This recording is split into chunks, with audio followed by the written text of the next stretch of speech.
তাই বলতেছে আমি চাই না বেহেশত, আমি চাই না জাহান্নাম, আমি চাই না বেহেশত, আমি চাই না জাহান্নাম, আমার কপালে লিখে দিও দয়াল নবীর নাম, আমার কপালে লিখে দিও দয়াল নবীর নাম। আমি চাই না বেহেশত, আমি চাই না জাহান্নাম, আমি চাই না বেহেশত, আমি চাই না জাহান্নাম, আমার কপালে লিখে দিও দয়াল নবীর নাম, আমার কপালে লিখে দিও দয়াল নবীর নাম।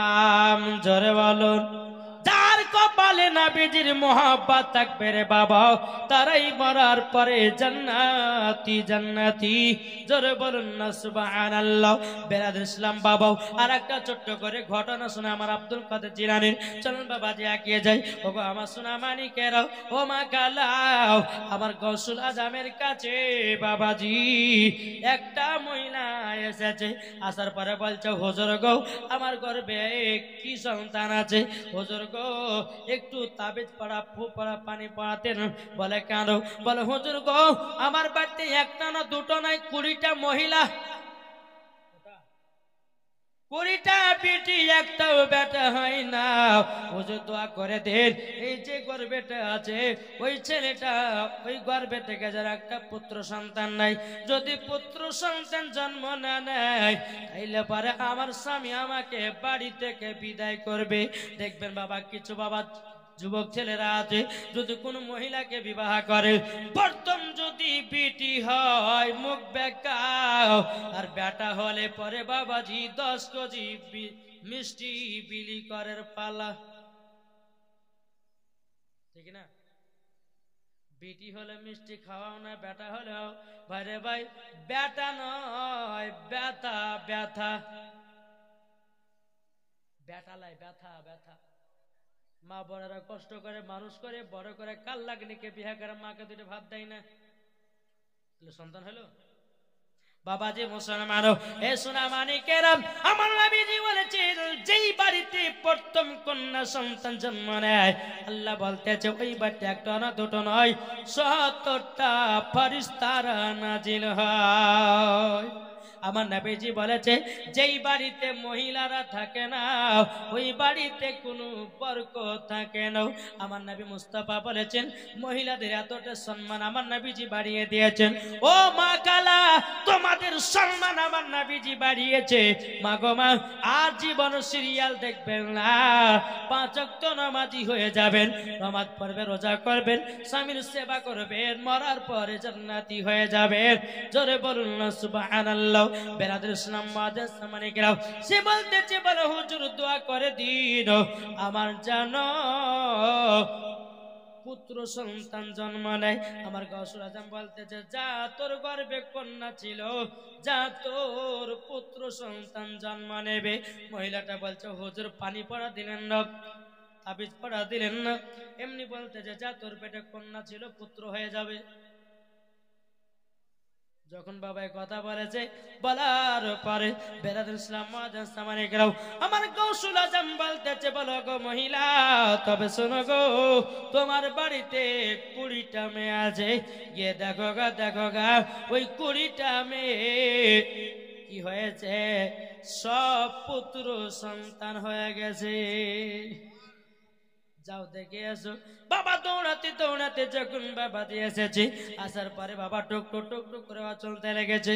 চলতে চলতে চলতে চলতে চলতে চলতে বাবাজি এ সোনা মানিকেরা, ওগো আমার আব্বাজি মুসলমান ভাইরাও, আমার গৌসুল আজম মাহবুবে সুবারির কথা গিয়ে দেখতেছে 20টা কন্যা পুত্র সন্তান হয়ে গেছে।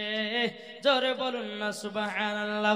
বাবাজি আর একজন গরিব মানুষ আমার গৌসুল আজমের কাছে গেছে, বলে হুজুর গো আমরা দুবেলা খেতে পারি না।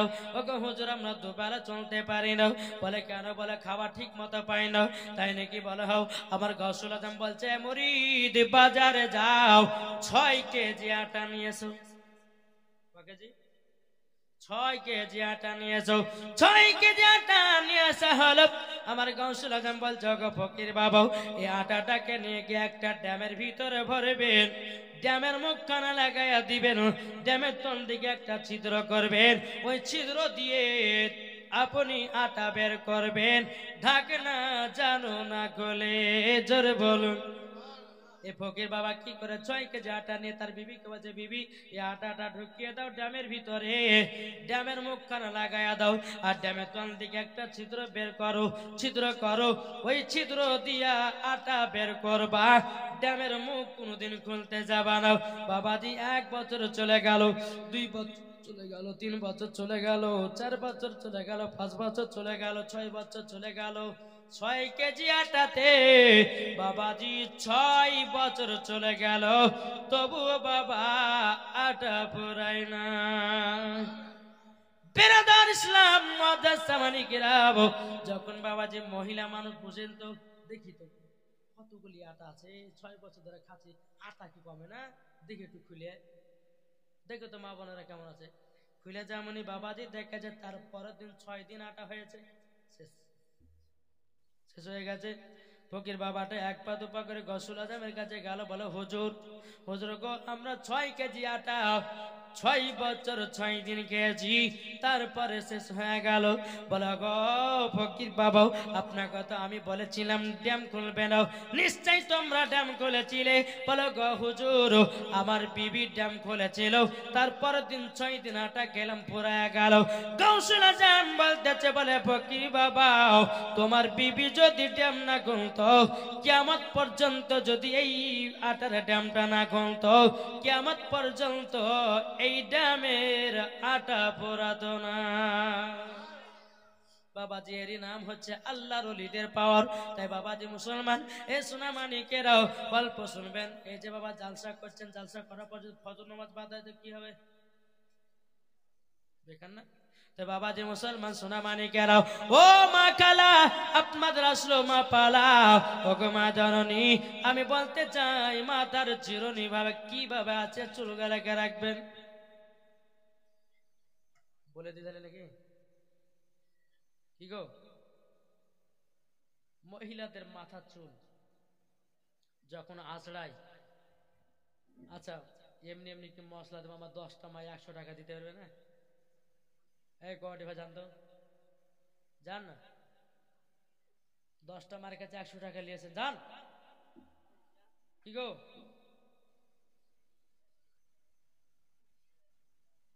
থাক আচ্ছা হ্যাঁ বই না, যেহেতু কমিটি ভাইরা বলছেন, আচ্ছা হ্যাঁ চলুন।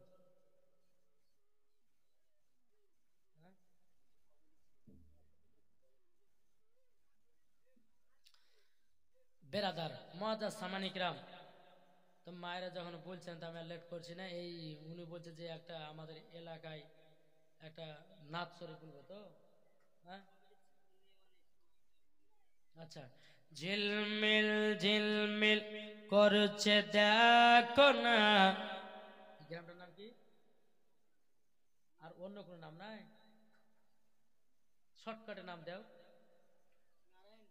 নারায়ণপুর।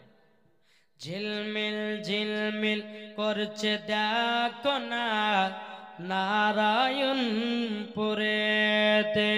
জরে বলুন।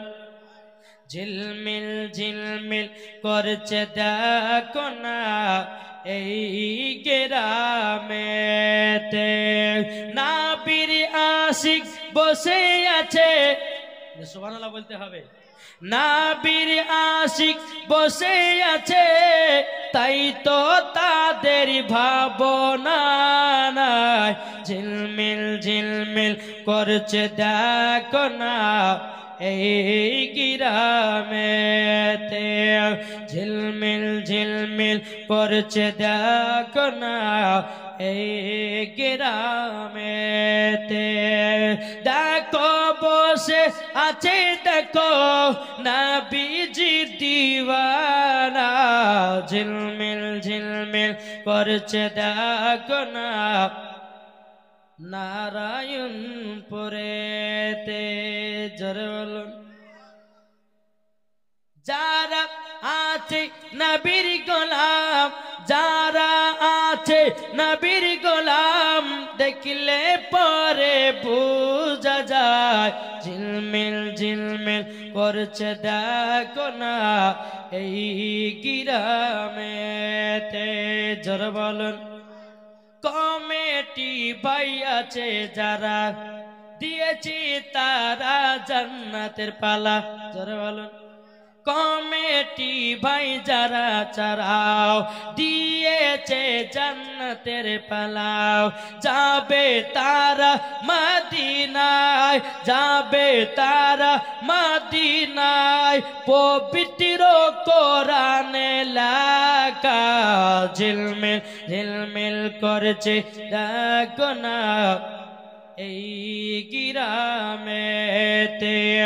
ঝিলমিল ঝিলমিল করছে দেখো না এই গ্রামেতে।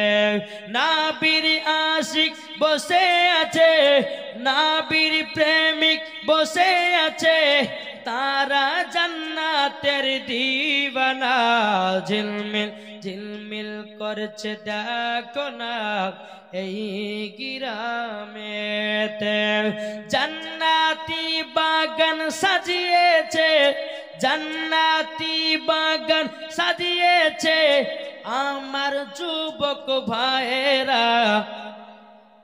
কি গো জোর হবে না? এটা কিন্তু বাবাজি নিজেই এখন বানিয়ে বানিয়ে বলছে। মিলছে কি মিলছে আল্লাহ মালিকই জানে, ঠিক না? জান্নাতি বাগান সাজিয়েছে, জান্নাতি বাগান সাজিয়েছে যুবক ছেলেরা। ঝিলমিল ঝিলমিল করছে দেখো না এই গ্রামেতে। নাবির প্রেমিক করে নিও, নাবির প্রেমিক করে নিও গো কমিটি ভাই দিওয়ানা। ঝিলমিল ঝিলমিল করছে দেখো না এই গ্রামেতে। ঝিলমিল ঝিলমিল করছে দেখো না এই গ্রামেতে। জোরে বলুন। বাবাজি সোনা মানিকেরা, এই মা বোন টাকা দিয়েছে গো? দিয়েছে?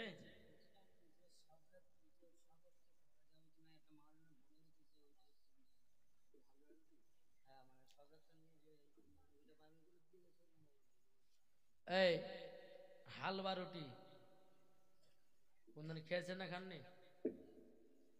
যারা বলে করা যাবে না তাদের কি? আমার নবী মুস্তাফা যখন উহুদ পাহাড়ে গেলেন বাবা যুদ্ধ করতে, কাফেরের দলের আমার নবীজি দান মুবারক শহীদ করে দিয়েছে বাবা। এইটাকে কেন্দ্র করে নিয়ে বাবা আজ কিছু ওয়াহাবি দেবন্দি ফারাজি এরা বলে যে যদি হালুয়া রুটি খেতে হয় তো তোমরাও দাঁত ভাঙো। আমরা ওই কারোর জন্য খাই না। নবী মুস্তাফা সাবান্নাসি বাবাজি আমার নবীজি দান মুবারক শহীদ হয়ে গেছিল। খাতুনে জান্নাত মা ফাতেমা রাদিয়াল্লাহু তাআলা আনহা তিনি বাবাজি হালুয়া নরম করে বানিয়েছিল। বানানোর পর আমার নবীর সম্মুখে নিয়ে এসেছে। নিয়ে আসার পরই বিরাদার ইসলাম মুআজ্জাজ সামানি কিরাম আমার নবীকে বলছে গো আব্বা হুজুর আপনার তো দান মুবারক শহীদ হয়ে গেছে, আপনি তো শক্ত খাবার খেতে পারবেন না, শক্ত খাবার খেতে পারবেন না। আমি ফাতেমা আপনার জন্য নরম খাবার বানিয়েছি। সে নরম খাবারটা ছিল বাবা হালুয়া। জোরে বলুন না সুবহানাল্লাহ। নরম খাবারটা ছিল বাবা হালুয়া। আমার নবীজি যখন হালুয়াটা খেয়েছেন বাবা, সমস্ত সাহাবীরা বলছে ইয়া রাসূলুল্লাহ গো আমরা সবাই বানিয়েছি, নবী গো আপনি যখন খেয়েছেন মানে সুন্নাত আমরাও খাবো হালুয়া রেটি, এটাও হলো সুন্নাত। মধু খাওয়া কি? মধু খাওয়া সুন্নাত, দুধ খাওয়া সুন্নাত, খেজুর খাওয়া সুন্নাত, লাউ খাওয়া সুন্নাত। এখন যদি কোনো মৌলবি আসে বলেন মধু খাওয়া চলবে না, ওর কথা মানবেন? কি গো হ্যাঁ মৌলবিরা বলে মানবেন তাই তো বাবা? তা আপনার কি আল্লাহ একটু জ্ঞান একটা কথা ভাববে, বিছানায় শুয়ে ভাববে। শুনেন যদি ভুল কাজ করেন পাপ কাজ করেন বিছানা তো শুবেন, কোন মৌলবিকে জিজ্ঞাসা করার দরকার নাই। বিছানাতে শুবেন আর ভাববে আল্লাহ গো আজকে কি কি গুনাহ করলাম। আজ ওখানে গুনাহ করলাম, আজ ওখানে গুনাহ করলাম, পাপ করলাম। আপনার মনকে আপনি জিজ্ঞাসা করবেন, মনকে জিজ্ঞাসা করবেন, বলে দেবে মন কি বলবে, ঠিক না বেঠিক। জোরে বলেন। বুখারীতে প্রমাণ আছে, তিরমিজিতে প্রমাণ আছে, আবু দাউদ শরীফের মধ্যে প্রমাণ আছে, হালুয়া রুটি করা যায়। একজন বলছে, আচ্ছা এলাকা ওয়াহাবি টাহাবি আছে নাকি? কি গো, ওয়াহাবি আছে? ওয়াহাবি বলছে হালুয়া রুটি করা যাবে না। ওর ওয়াহাবির একটা শাশুড়ি ছিল, বুঝলে, ওকে তো শুননি। আর শাশুড়ি বাবা হালুয়া রুটি বানিয়েছে, বলে জামাই আসো আজকে, কিন্তু ওয়াহাবি ভুলে গেছে আজকে আপনার কি শ্রাবণ মাসের 15 তারিখ আসছে বাবা, যে শাশুড়ি হালুয়া দিয়েছে, গপ গপ গপ গপ করে খেয়েছে। শাশুড়িতে বলছে, হ্যাঁ গো তোমরা ওরা হালুয়া রুটি খাও না, বলে তাতে ওর গপ গপ করে ঢুকলে কেন? আচ্ছা হালুয়া রুটি কি বাবা যে এটা করা না, এটা না খাওয়া কি চলে না নাকি? এটা কি হারাম খাদ্য জিনিস? জি। মদ খেলে পরে, মদ খেলে পরে তুমি মানা করো না, মদ খাওয়া যে পাকা হারাম। কি গো, মদ খাওয়া হারাম না? তো মদ খাচ্ছ কেন? আগে ওইটা ছাড়ো, ঠিক না? তো বাবাজি বলতে গেলে অনেক কিছুর ব্যাপার আছে। যদি এই বিষয়ে যদি কেউ জানতে চায়, কোনো আলেম ওলামা যদি বলতে চায়, তো আমাকে বলবেন, ইনশাল্লাহ আমি 2-1টা মুফতিকে নিয়ে আসবো, কিতাবপত্র বেঁধে নিয়ে আসবো, কোন কিতাবে আছে কোন কিতাবে নাই। এই যে বাবাজি আমরা যেরকম করি, আমরা লা ইলাহা ইল্লাল্লাহ মুহাম্মাদুর রাসূলুল্লাহ সাল্লাল্লাহু আলাইহি সাল্লাম বলে চোখে চুমা দিই না? দেখি দিই না? আপনার দেন? চোখে চুমা দেন না? হ্যাঁ, তো চোখে চুমা দেওয়াটা কি আমাদের আদি পিতা আদম আলাইহিস সালাম দিয়েছেন। জোরে বলেন। আর যদি বলে কোন মৌলবি যে করা যাবে না, আমাকে ডাকবেন, আমি 2-1টা মুফতিকে নিয়ে আসবো, কিতাবপত্র লোড করে নিয়ে আসবো, হাদিস থেকে প্রমাণ দেখাবো আছে না নাই। যারা করে না তারা কি নবীকে মহব্বত করে না। তাই বাবাজি মুসলমান উন্নত করে বলবো, যদি আমাকে বলতেন যে মৌলবি সাহেব আপনি 2-1টা কিতাব বাইধা লেছেন, তো হালুয়া রুটি করা যাবে কিনা, তো বাইধা লেচে আসতেন। জি, যদি এইরকম প্রবলেম দেখায় বা প্রবলেম করে, ফোন লাগিয়ে দিবেন, শুধু তেল খরচার টাকাটা দিবেন, শুধু তেল খরচার টাকাটা দিবে, আমি 2-3টা মুফতিকে বাঁধাইলে কেতাব লেসে প্রমাণ দেখাবো। বুঝতে পেরেছেন? সোনা মানিক, আল্লাহ পাক আল্লাহ তাআলা যেন আমাদের সকলকে নবীজির আশিক বানিয়ে না। জোরে বলুন আল্লাহ আমিন। একবার দূর পড়ুন, আল্লাহুম্মা সাইয়্যিদিনা মাওলানা মুহাম্মদ ওয়ালা আলি মাওলানা মুহাম্মদ সাল্লাল্লাহু তাআলা আলাইহি সাল্লাম। আমার মুর্শিদ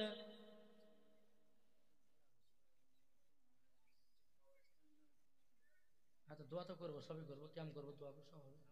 তাই বাবা যে বলুন, আমার মুর্শিদ আলী মাওলা, জোরে বলুন সুবহানাল্লাহ।